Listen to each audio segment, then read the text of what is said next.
Hi hello ನಮಸ್ಕಾರ. ಎಲ್ಲರೂ ಹೇಗಿದ್ದೀರಾ? ಐ ಹೋಪ್ ಎಲ್ಲರೂ ಚೆನ್ನಾಗಿದ್ದೀರಾ ಅಂತ ಭಾವಿಸ್ತೀನಿ. ಈಗಾಗಲೇ ಪಂಚ ಗ್ಯಾರಂಟಿ ಯೋಜನೆಗಳಲ್ಲಿ ಒಂದಾಗಿರುವಂತಹ ಗೃಹಲಕ್ಷ್ಮಿ ಯೋಜನೆಯ ಬ್ಯಾಕ್ ಟು ಬ್ಯಾಕ್ ಅಪ್ಡೇಟ್ ಅನ್ನ ನಾನು ನಿಮಗೆ ಕೊಡ್ತಾ ಬಂದಿದ್ದೇನೆ. ಅದೇ ಅಲ್ಲದೆ ಕೇಂದ್ರ ಸರ್ಕಾರ ತಂದಂತಹ ಹಲವು ಮಹತ್ವದ ಯೋಜನೆಗಳ ಬಗ್ಗೆ ಸಹ ಮಾಹಿತಿನ ಕೊಟ್ಟಿದ್ದೇನೆ. ಇದೀಗ ಗೃಹಲಕ್ಷ್ಮಿ ಯೋಜನೆಯ 28 ಹಾಗೂ 29ನೇ ಕಂತಿನ ಹಣ ಬಿಡುಗಡೆ ಯಾವಾಗ? 28ನ ಕಂತಿನ ಹಣ ಈಗಾಗಲೇ ಬಿಡುಗಡೆ ಆಗಿದೆ, ಆದರೆ ಕೆಲ ಜಿಲ್ಲೆಗಳಿಗೆ ಇನ್ನೂ ಹಣ ಬಂದಿಲ್ಲ ಎನ್ನುವಂತ ಒಂದು ಮಾಹಿತಿ ಸಹ ಲಭ್ಯವಾಗಿರುವಂತದ್ದು.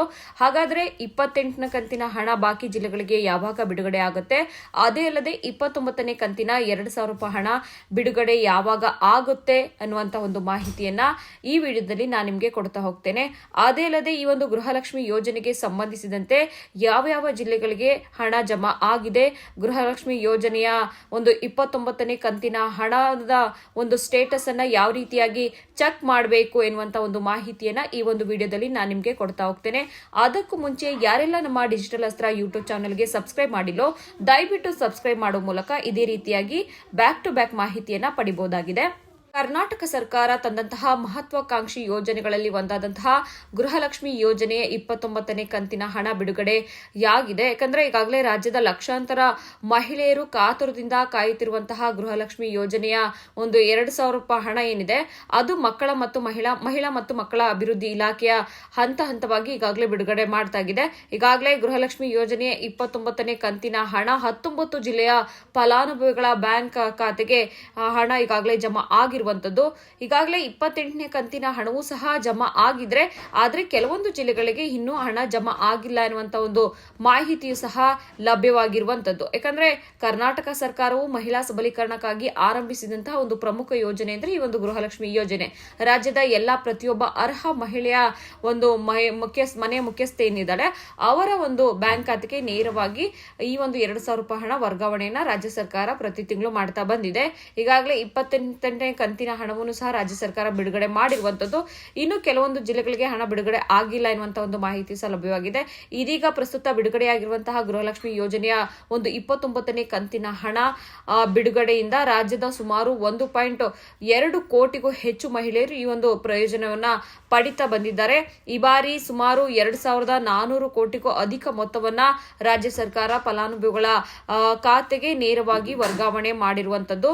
ಇದರಿಂದಾಗಿ ಈಗಾಗಲೇ ಮೊದಲ ಹಂತದಲ್ಲಿ ಏನು 2023ರಲ್ಲಿ ತಂದಂತಹ ಈ ಒಂದು ಯೋಜನೆಯನ್ನ ಮೊದಲ ಹಂತದಲ್ಲಿ 19 ಜಿಲ್ಲೆಗಳಿಗೆ ಹಣವನ್ನ ಈಗಾಗಲೇ ವರ್ಗಾವಣೆ ಮಾಡಿರುವಂತದ್ದು. ಅಂದ್ರೆ 29ನೇ ಕಂತಿನ ಹಣ ಈಗಾಗಲೇ 19 ಜಿಲ್ಲೆಗಳಿಗೆ ಹಣವನ್ನ ವಿತರಣೆ ಮಾಡಲಾಗಿದ್ದು, ಉಳಿದಂತಹ ಜಿಲ್ಲೆಗಳಿಗೆ ಹಣ ಜಮಾ ಮಾಡ್ತೇವೆ ಎನ್ನುವಂತ ಒಂದು ಮಾಹಿತಿ ಸಹ ಮಹಿಳಾ ಮತ್ತು ಮಕ್ಕಳ ಕಲ್ಯಾಣ ಇಲಾಖೆಯಿಂದ ಮಾಹಿತಿ ಲಭ್ಯವಾಗಿರುವಂತದ್ದು. ಹಾಗಾದ್ರೆ ಗೃಹಲಕ್ಷ್ಮಿ ಯೋಜನೆಯ 28ನೇ ಕಂತಿನ ಹಣ ಒಂದು ಅಪ್ಡೇಟ್ ಅನ್ನ ನೋಡೋದಾದ್ರೆ, ಗೃಹಲಕ್ಷ್ಮಿ ಯೋಜನೆಯ 28ನೇ ಕಂತಿನ ಹಣವು ಈಗಾಗಲೇ 80% ಫಲಾನುಭವಿಗಳ ಖಾತೆಗೆ ಈಗಾಗಲೇ ಯಶಸ್ವಿಯಾಗಿ ಜಮಾ ಆಗಿರುವಂತದ್ದು. ಇನ್ನುಳಿದಂತಹ ಫಲಾನುಭವಿಗಳಿಗೆ ಹಂತವಾಗಿ ಹಣ ಜಮಾ ಆಗುತ್ತೆ ಎನ್ನುವಂತ ಒಂದು ಮಾಹಿತಿ ಸಹ ಲಭ್ಯವಾಗಿರುವಂತದ್ದು. ಅಂದ್ರೆ ಕೆಲವೊಂದು ಜಿಲ್ಲೆಗಳಿಗೆ ಗೃಹಲಕ್ಷ್ಮಿ ಯೋಜನೆಯ 28ನೇ ಕಂತು ಮತ್ತು 29ನೇ ಕಂತಿನ ಹಣ ಬಂದಿಲ್ಲ ಎಂಬ ಸಾಕಷ್ಟು ಮಹಿಳೆಯರು ಚಿಂತೆಗೀಡಾಗಿರುವಂತದ್ದು. ಯಾವುದೇ ರೀತಿಯಾಗಿ ಆತಂಕ ಪಡಬೇಕಾಗಿಲ್ಲ. ಮುಂದಿನ ದಿನಗಳಲ್ಲಿ 2 ಕಂತಿನ ಹಣ ಅಂದ್ರೆ ಒಟ್ಟು 4,000 ಗೃಹಲಕ್ಷ್ಮಿ ಯೋಜನೆಯ 28ನೇ ಕಂತಿನ ಹಣ ಹಾಗೂ 29ನೇ ಕಂತಿನ ಹಣ ಒಟ್ಟು 4,000 ಹಣ ಮಹಿಳೆಯರ ಬ್ಯಾಂಕ್ ಖಾತೆಗೆ ಜಮಾ ಆಗಲಿದೆ ಅಂತಾನೆ ಹೇಳ್ಬೋದು. ಗೃಹಲಕ್ಷ್ಮಿ ಯೋಜನೆಯ 29ನೇ ಕಂತಿನ ಹಣ ಯಾವ ಜಿಲ್ಲೆಗೆ ಜಮಾ ಆಗಿದೆ ಅನ್ನೋದನ್ನ ನೋಡೋದಾದ್ರೆ, ಈಗಾಗಲೇ ಸರ್ಕಾರದ ವತಿಯಿಂದ ಒಂದು ಮಾಹಿತಿ ತಿಳಿದು ಬಂದಿದೆ. ಆ ಒಂದು ಮಾಹಿತಿ ಪ್ರಕಾರ ಗೃಹಲಕ್ಷ್ಮಿ ಯೋಜನೆಯ 29ನೇ ಕಂತಿನ 2,000 ರೂಪಾಯಿ ಹಣ ಮೊದಲ ಹಂತದಲ್ಲಿ 19 ಜಿಲ್ಲೆಗಳಿಗೆ ಅಂತ 19 ಜಿಲ್ಲೆಯ ಮಹಿಳಾ ಫಲಾನುಭವಿಗಳ ಖಾತೆಗೆ ಈಗಾಗಲೇ ಜಮಾ ಆಗಿರುವಂತದ್ದು. ಅವು ಯಾವ್ಯಾವು ಅನ್ನೋದನ್ನ ನೋಡೋದಾದ್ರೆ, ಬೆಂಗಳೂರು ನಗರ, ಬೆಂಗಳೂರು ಗ್ರಾಮಾಂತರ, ಮೈಸೂರು, ಮಂಡ್ಯ, ತುಮಕೂರು, ಹಾಸನ, ಅದಲ್ಲದೆ ಚಿಕ್ಕಮಗಳೂರು, ಶಿವಮೊಗ್ಗ, ದಕ್ಷಿಣ ಕನ್ನಡ, ಉಡುಪಿ, ಚಿತ್ರದುರ್ಗ, ದಾವಣಗೆರೆ, ಕೋಲಾರ ಹಾಗೂ ಚಿಕ್ಕಬಳ್ಳಾಪುರ, ಗದಗ, ಬಾಗಲಕೋಟೆ, ಕಲಬುರಗಿ, ಕೊಡಗು ಹಾಗೂ ಚಿಕ್ಕಬಳ್ಳಾಪುರ ಜಿಲ್ಲೆಗಳ ವ್ಯಾಪ್ತಿಯಲ್ಲಿ ಬರುವಂತಹ ಫಲಾನುಭವಿಗಳಿಗೆ ಒಂದೇ ಬಾರಿಗೆ ಅಂದ್ರೆ ಈ ಒಂದು 19 ಜಿಲ್ಲೆಗಳ ಮಹಿಳಾ ಫಲಾನುಭವಿಗಳ ಖಾತೆಗೆ ಹಣ ಜಮಾ ಆಗಿದೆ. ಇನ್ನುಳಿದ 12 ಜಿಲ್ಲೆಗಳಲ್ಲಿ ಬಾಕಿ ಉಳಿದಂತಹ 12 ಜಿಲ್ಲೆಗಳಿಗೆ ಮುಂದಿನ 2-3 ದಿನಗಳಲ್ಲಿ ಹಂತವಾಗಿ ಹಣ ವರ್ಗಾವಣೆ ಆಗಲಿದೆ ಎನ್ನುವಂತ ಒಂದು ಮಾತನ್ನ ಅಧಿಕಾರಿಗಳು ತಿಳಿಸಿರುವಂತದ್ದು. ಆಗಿರುವಂತದ್ದು. ಅಂದ್ರೆ ಗೃಹಲಕ್ಷ್ಮಿ ಯೋಜನೆಯ 29ನೇ ಕಂತಿನ 2,000 ರೂಪಾಯಿ ಹಣದ ಒಂದು ಸ್ಟೇಟಸ್ ಅನ್ನ ಮೊಬೈಲ್ ಮೂಲಕವೇ ಸಹ ಸುಲಭವಾಗಿ ಚೆಕ್ ಮಾಡಬಹುದು. ಹೇಗೆ ಚೆಕ್ ಮಾಡಬೇಕು ಅನ್ನುವಂತ ಒಂದು ಸರಳ ಮಾರ್ಗವನ್ನು ಸಹ ನಾನು ನಿಮಗೆ ಹೇಳ್ತಾ ಹೋಗ್ತೇನೆ. ಮೊದಲು ನಿಮ್ಮ ಮೊಬೈಲ್ ನಲ್ಲಿ ಪ್ಲೇ ಸ್ಟೋರ್ ಓಪನ್ ಮಾಡಿ. ಪ್ಲೇ ಸ್ಟೋರ್ ನಲ್ಲಿ ಡಿಬಿಟಿ ಕರ್ನಾಟಕ ಆಪ್ ಅನ್ನ ಡೌನ್ಲೋಡ್ ಮಾಡಿ. ನಂತರ ಆಪ್ ಓಪನ್ ಮಾಡಿ ನಿಮ್ಮ ಆಧಾರ್ ಸಂಖ್ಯೆಯನ್ನ ನಮೂದಿಸಿ OTP ಮೂಲಕ ಲಾಗಿನ್ ಮಾಡ್ಕೊಳ್ಳಿ. ನಂತರ ಮುಖಪುಟದಲ್ಲಿ ಪೇಟಿಎಂ ಸ್ಟೇಟಸ್ ಅಥವಾ ಸ್ಕ್ಯಾಮ್ ಸ್ಟೇಟಸ್ ಅನ್ನ ಆಯ್ಕೆ ಮಾಡಿ. ನಂತರ ಅಲ್ಲಿ ಗೃಹಲಕ್ಷ್ಮಿ ಸ್ಕೀಮ್ ಅನ್ನ ಆಯ್ಕೆ ಮಾಡಿಕೊಳ್ಳಿ. ನಂತರ ನಿಮ್ಮ ಖಾತೆಗೆ ಇದುವರೆಗೂ ಬಂದಿರುವ ಗೃಹಲಕ್ಷ್ಮಿ ಯೋಜನೆ ಕಂತಿನ ಹಣ ಕಾಣುತ್ತೆ. ಅಲ್ಲಿ ನಿಮ್ಮ ಗೃಹಲಕ್ಷ್ಮಿ ಯೋಜನೆಯ 28ನೇ ಕಂತಿನ ಹಣ ಮತ್ತು ಹಾಗೂ ಗೃಹಲಕ್ಷ್ಮಿ ಯೋಜನೆಯ 29ನೇ ಕಂತಿನ 2,000 ರೂಪಾಯಿ ಹಣದ ಒಂದು ಸ್ಟೇಟಸ್ ಕಾಣಿಸುತ್ತೆ. ಯಾವಾಗ ಬರುತ್ತೆ ಎನ್ನುವಂತ ಒಂದು ಮಾಹಿತಿ ಸಹ ಆದಷ್ಟು ಶೀಘ್ರದಲ್ಲಿ ನಿಮಗೆ ಮುಂದಿನ ವಿಡಿಯೋದಲ್ಲಿ ನಾನು ನಿಮಗೆ ತಿಳಿಸ್ತಾ ಹೋಗ್ತೀನಿ.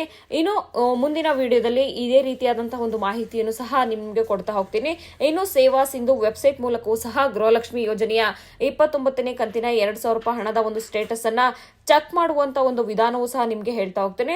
ಮೊದಲು ಅಧಿಕೃತ ಸೇವಾ ಸಿಂಧು ಪೋರ್ಟಲ್ ವೆಬ್ಸೈಟ್ಗೆ ಭೇಟಿ ನೀಡಿ ನಂತರ ಚೆಕ್ ಸ್ಟೇಟಸ್ ಅಥವಾ ಟ್ರ್ಯಾಕ್ ಅಪ್ಲಿಕೇಶನ್ ಮೇಲೆ ಕ್ಲಿಕ್ ಮಾಡಿಕೊಳ್ಳಿ. ನಂತರ ಚೆಕ್ ಮಾಡಬೇಕಾದವರ ಆಧಾರ್ ಅಪ್ಲಿಕೇಶನ್ ನಂಬರ್ ಅನ್ನ ನಮೂದಿಸಿ ನಂತರ OTP ನಮೂದಿಸಿ ಲಾಗಿನ್ ಆಗಿರಿ.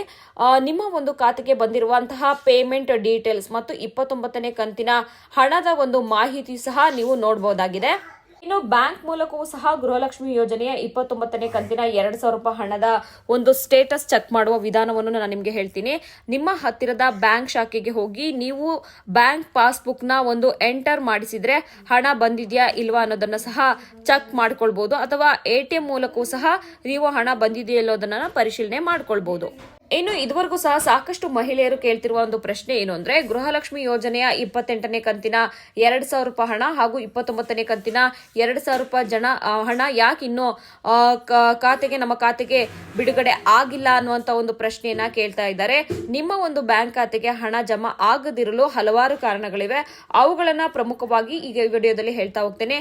ಆಧಾರ್ ಬ್ಯಾಂಕ್ ಖಾತೆ ಲಿಂಕ್ ಆಗದಿರುವುದು ಸಹ ಪ್ರಮುಖ ಕಾರಣ ಅಂತಾನೆ ಹೇಳ್ಬೋದು. ಇನ್ನು DBT ಮೂಲಕ ಹಣ ವರ್ಗಾವಣೆಗೆ ಆಧಾರ್ ಸಂಖ್ಯೆ ಮತ್ತು ಬ್ಯಾಂಕ್ ಖಾತೆಗೆ ಲಿಂಕ್ ಆಗಿರುವುದು ಸಹ ಮುಖ್ಯವಾಗಿ ಬೇಕೇ ಬೇಕು. ಇದು ಸರಿಯಾಗಿ ಲಿಂಕ್ ಆಗದಿದ್ರೆ ಹಣ ವರ್ಗಾವಣೆ ವಿಫಲವಾಗುತ್ತೆ. ವಿಫಲವಾದಾಗ ನಿಮ್ಮ ಬ್ಯಾಂಕ್ ಖಾತೆಗೆ ಹಣ ಬಂದಿರೋದಿಲ್ಲ.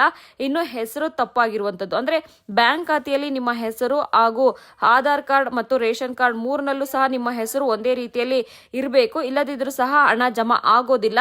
ಬ್ಯಾಂಕ್ ಖಾತೆ ನಿಷ್ಕ್ರಿಯ ಅಥವಾ ಸ್ಥಗಿತಗೊಂಡಿದ್ರೆ ನಿಮ್ಮ ಒಂದು ಬ್ಯಾಂಕ್ ಖಾತೆಗೆ ಹಣ ಜಮಾ ಆಗೋದಿಲ್ಲ. ದೀರ್ಘಕಾಲದಿಂದ ಹಣ ವಹಿವಾಟು ಇಲ್ಲದಿದ್ರೆ ಅಥವಾ ಬ್ಯಾಂಕ್ ಖಾತೆಯ KYC ಅಪ್ಡೇಟ್ ಆಗದಿದ್ರೆ ನಿಮ್ಮ ಒಂದು ಬ್ಯಾಂಕ್ ಖಾತೆಗೆ ಹಣ ಜಮಾ ಆಗಿರೋದಿಲ್ಲ. ಇನ್ನು ಟೆಕ್ನಿಕಲ್ ಇಶ್ಯೂ ಅಥವಾ ತಾಂತ್ರಿಕ ದೋಷಗಳಿಂದ ಸಹ ಹಣ ನಮ್ಮ ಒಂದು ಬ್ಯಾಂಕ್ ಖಾತೆಗೆ ಅಥವಾ ಮಹಿಳೆಯರ ಬ್ಯಾಂಕ್ ಖಾತೆಗೆ ಹಣ ವರ್ಗಾವಣೆ ಆಗಿರಲ್ಲ.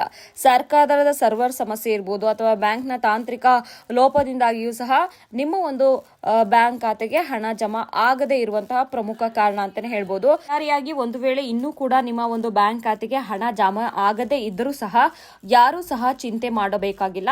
ಯಾಕಂದ್ರೆ ಈಗಾಗಲೇ ರಾಜ್ಯ ಸರ್ಕಾರ ಹಂತ ಹಂತವಾಗಿ ಜಿಲ್ಲಾವಾರು ಹಣವನ್ನ ಬಿಡುಗಡೆ ಮಾಡುವುದಾಗಿ ತಿಳಿಸಿದೆ. ಕೆಲವರಿಗೆ ಸ್ವಲ್ಪ ತಡ ಆಗಬಹುದು, ಇನ್ನು ಕೆಲವರಿಗೂ ಸಹ ಇನ್ನೂ ತಡವಾಗಬಹುದು.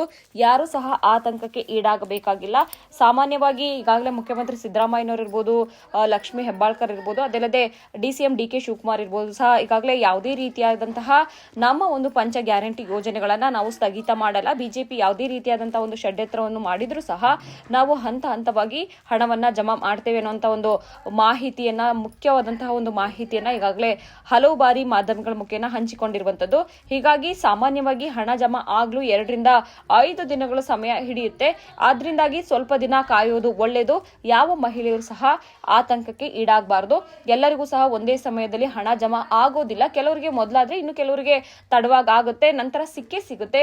ಇದುವರೆಗೂ ಸಹ 4-5 ತಿಂಗಳ ಹಣ ಇನ್ನು ನಮ್ಮ ಬ್ಯಾಂಕ್ ಖಾತೆಗೆ ಜಮಾ ಆಗಿಲ್ಲ ಅನ್ನುವಂತ ಒಂದು ಮಾತನ್ನ ಹಲವು ಬಾರಿ ನಮ್ಮ ಒಂದು ಕಾಮೆಂಟ್ ಬಾಕ್ಸ್ ನಲ್ಲಿ ಮಹಿಳೆಯರು ತಮ್ಮ ಅನಿಸಿಕೆಯನ್ನ ತಿಳಿಸಿರುವಂತದ್ದು.